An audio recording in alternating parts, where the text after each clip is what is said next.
Assalamualaikum warahmatullahi wabarakatuh. Berjumpa lagi dengan saya, Mr. Wahid. Kali ini kita akan belajar tentang hakikat bahasa dan juga sifat-sifat bahasa. Bahasa merupakan sistem lambang bunyi yang arbitrer yang digunakan oleh para anggota kelompok sosial untuk bekerja sama, berkomunikasi, dan mengidentifikasikan diri. Maksudnya, bahwasanya hakikat bahasa itu intinya sebagai alat komunikasi antara satu dengan yang lainnya, antara satu orang dengan orang yang lainnya. Maksudnya bahwa dengan berbahasa, manusia bisa saling berinteraksi dengan leluasa. Dan juga, bahasa itu juga sebagai suatu bentuk untuk mengidentifikasikan diri seseorang. Kita bisa mengetahui orang ini berasal dari suku mana, itu dilihat dari bahasanya. Orang ini berasal dari negara mana juga bisa dilihat dari bahasanya. Karena bahasa juga untuk bisa mengenali orang lain dan juga berinteraksi satu sama lainnya. Ciri-ciri atau sifat yang hakiki dari bahasa yaitu pertama, bahasa itu adalah sebuah sistem. Sebagai sebuah sistem, bahasa itu bersifat sistematis dan sistemis. Sistematis itu maksudnya bagaimana? Bahwasanya bahasa itu tersusun menurut suatu pola, tidak tersusun secara acak. Sistemis artinya bahasa itu bukan merupakan sistem tunggal, tetapi terdiri dari subsistem-subsistem. Maksudnya sistematis dan sistemis di sini itu maksudnya bahwasanya bahasa itu memiliki susunan pola tertentu. Dan dari pola-pola tertentu itu nanti ada subpolanya. Itulah yang dimaksud dengan sistemis dan sistematis. Yang kedua, bahasa itu berwujud lambang. Lambang dengan berbagai seluk-beluknya dikaji orang dalam bidang kajian ilmu semiotika. Jadi ilmu yang mempelajari tentang lambang-lambang itu disebut ilmu semiotika. Dalam semiotika dibedakan adanya beberapa tanda yaitu tanda atau sign, lambang atau simbol, sinyal atau signal, gejala atau simptom, gerak isyarat gesture, kode, indeks, dan ikon. Lambang bersifat arbitrer, maksudnya tidak ada hubungan langsung yang bersifat wajib antara lambang dengan yang dilambangkannya. Maksudnya ketika di Indonesia itu ada tempat duduk kaki empat, itu disebut dengan kursi. Tetapi di Inggris mereka tidak menyebut kursi, tetapi chair. Karena bersifat arbitrer, jadi itu tergantung dari kesepakatan kelompok manusia yang menamai bahasa tersebut. Selanjutnya, bahasa itu berupa bunyi.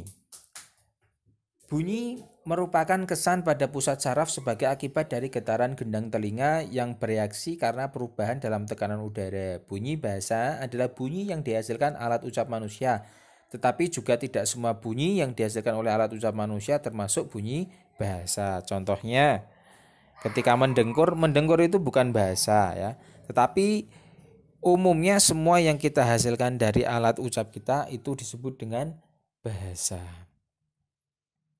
Selanjutnya bahasa itu bersifat arbitrer seperti yang sudah saya sampaikan tadi bahwasanya arbitrer itu bersifat bebas, mana suka, berubah-ubah. Jadi bahasa itu bersifatnya berubah-ubah ya. Dan juga ya, seperti yang saya contohkan tadi ada kursi, ada chair, ada kursiun itu di berbagai tempat pasti kesepakatannya berbeda untuk menyebut itu apa. Apakah itu bisa dikatakan umpamanya kalau hewan itu kuda atau horse ya. Itu tergantung dari kesepakatannya.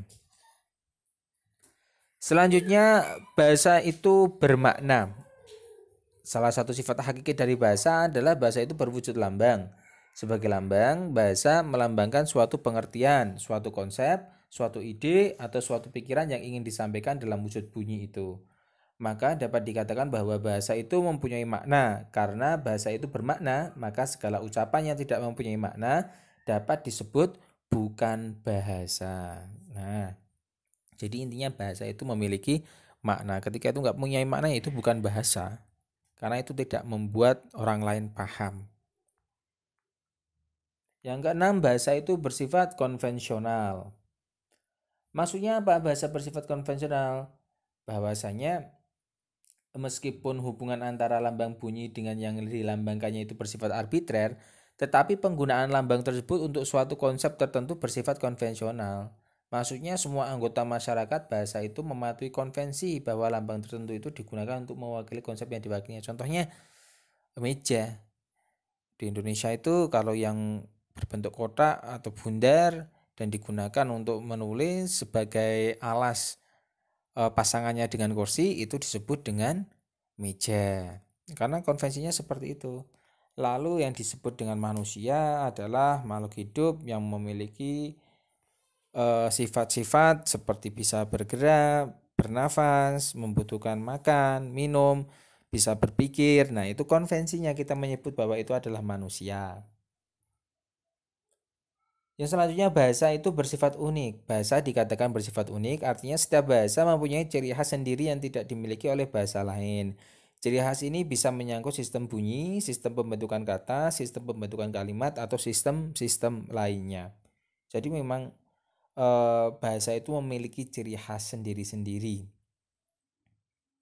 Selanjutnya, bahasa itu bersifat universal. Selain bersifat unik, bahasa juga bersifat universal. Maksudnya ada ciri-ciri yang sama yang dimiliki oleh setiap bahasa yang ada di dunia ini. Misalnya ciri universal bahasa yang paling umum adalah bahwa bahasa itu mempunyai bahasa yang terdiri dari vokal dan konsonan. Jelas ya. Di semua bahasa itu pasti ada bunyi vokal dan bunyi konsonan. Nomor 9, bahasa itu bersifat produktif. Bahasa bersifat produktif maksudnya meskipun unsur-unsur bahasa itu terbatas, tetapi dengan unsur-unsur yang jumlahnya terbatas itu dapat dibuat satuan-satuan bahasa yang tidak terbatas, meski secara relatif sesuai dengan sistem yang berlaku dalam bahasa itu. Misalnya, kita ambil fonem dalam bahasa Indonesia A, I, K, dan T. Dari 4 fonem tersebut dapat kita hasilkan satuan-satuan bahasa.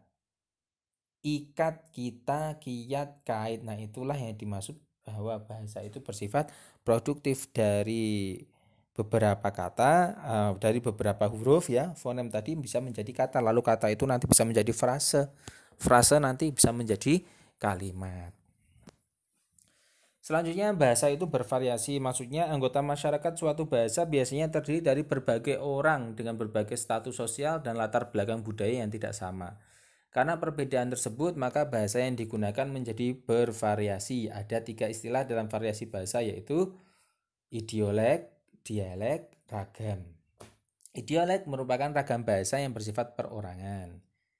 Kalau dialek, variasi bahasa yang digunakan oleh sekelompok anggota masyarakat pada suatu tempat atau suatu waktu. Idiolek itu lebih cenderung pada bahasa yang diujarkan oleh seseorang. Sedangkan kalau dialek itu lebih pada interaksi antar masyarakat. Jadi sudah dialek atau bahasanya itu sudah menjadi ciri khas masyarakat. Kalau idiolek itu ciri khas perseorangan. Ragam, variasi bahasa yang digunakan dalam situasi tertentu, misalnya ragam baku dan ragam tidak baku. Nah, itu kan kalau kita berada di situasi yang formal, maka kita harus menggunakan ragam yang baku. Presentasi menggunakan ragam yang baku. Kalau bicara sehari-hari, kita menggunakan ragam yang tidak baku. Sifat yang ke-11 yaitu bahasa bersifat dinamis. Maksudnya, bahasa tidak pernah lepas dari segala kegiatan dan gerak manusia sepanjang keberadaan manusia itu sebagai makhluk yang berbudaya dan bermasyarakat. Karena keterikatan dan keterkaitan bahasa itu dengan manusia, sedangkan dalam kehidupannya di dalam masyarakat, kegiatan manusia itu selalu berubah. Maka bahasa menjadi ikut berubah, menjadi tidak tetap, menjadi dinamis. Perubahan itu dapat berupa pemunculan kata atau istilah baru, peralihan makna sebuah kata, dan perubahan-perubahan lainnya. Banyak ya.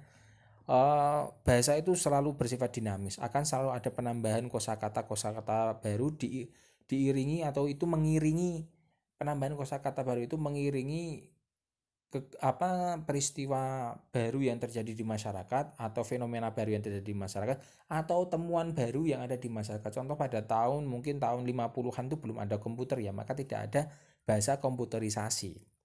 Tidak ada bahasa-bahasa terkait dengan komputer. Pada tahun 1990 itu mungkin belum ditemukan